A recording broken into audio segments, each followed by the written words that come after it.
Viewers, আসসালামু আলাইকুম। আজকে একটা বিষয় আপনাদের সামনে উপস্থাপন করছি। অর্থাৎ আমরা যারা বাংলাদেশে বিভিন্ন গ্রামগঞ্জে বসবাস করি, তো প্রতিনিয়ত বিভিন্ন ছোটোখাটো সমস্যা, সেটা দেওয়ানি হোক বা ফৌজদারি হোক, কিন্তু সমস্যায় আমরা ভুগি।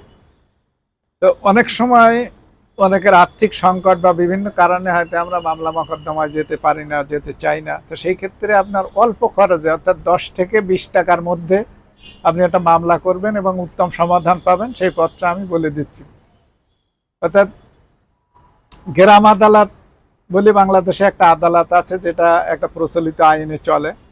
তো এইখানে আপনার অভিযোগ করতে গেলে ইউনিয়ন পরিষদ চেয়ারম্যানের অফিস থেকে আপনাকে একটা ফর্ম সংগ্রহ করতে হবে। ফর্মটা 10 টাকা থেকে 20 টাকার মধ্যে দাম নেয়, জাস্ট একটা সরকারি ফি।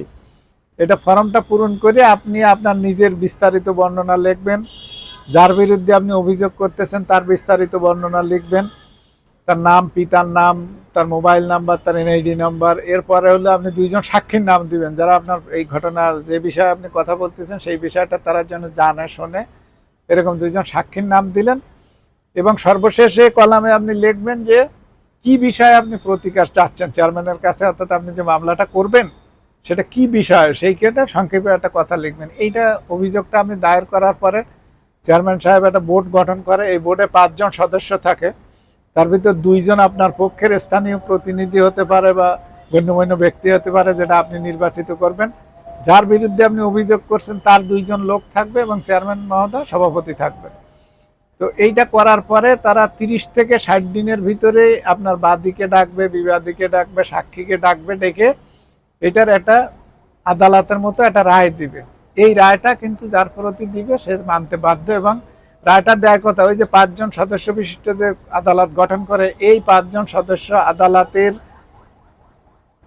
অধিকাংশ সদস্যের মতামতের ভিত্তিতে কিন্তু রায়টা প্রদান করে। এই রায় যদি সে না মানে, তাহলে কিন্তু তার উচ্চ আদালতে যাওয়ার সুযোগ আছে।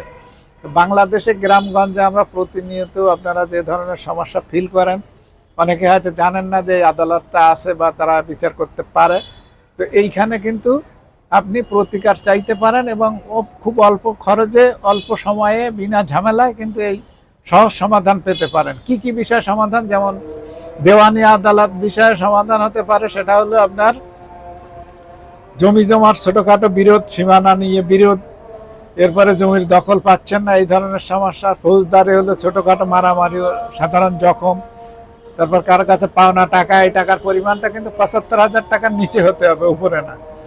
এরপর অন্য অন্য আরো ছোটখাটো এই ধরনের বিবাসা চুক্তি ভঙ্গ করা, মানহানি করছেন, এই ধরনের সমস্যা নিয়ে এই অভিযোগগুলো করা যায় এবং আপনি প্রতিকার পেতে পারেন। ধন্যবাদ। আসসালামু আলাইকুম।